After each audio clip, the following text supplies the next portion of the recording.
তাহলে আজকে রান্না করছি ডুমুরের সবজি, মেটে আলু, বুনো পুঁইশাক চচ্চড়ি। সবকিছু কেটে ধুয়ে নিয়েছি, কাঁচা লঙ্কা, চুই, লসুন, পেঁয়াজ।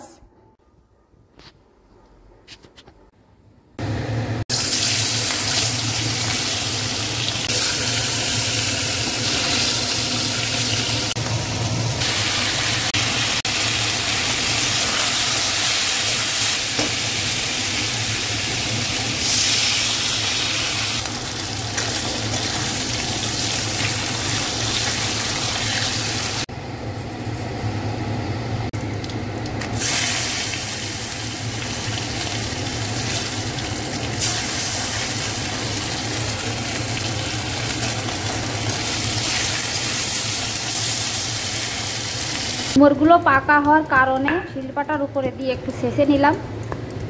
দেখুন ডুমুর কাটার পরে আঙুলের অবস্থা কিরকম হয়ে গেছে। মাছের মাথা ভাজি হয়ে গেছে। এবার দিয়েছি জিরা, কাঁচা লঙ্কা বাটা, চুই, শুকনো জলের গুঁড়ো, হলুদ, মশলা থেকে তেল ছেড়ে দিয়েছে। ডুমুর দিয়ে দিলাম। কি জানেন, দেশের ডুমুরগুলো এত সুন্দর তেল দিয়েই ভাজার সাথে গলে যায়। একটু জলও দিয়েছি ডুমুরে।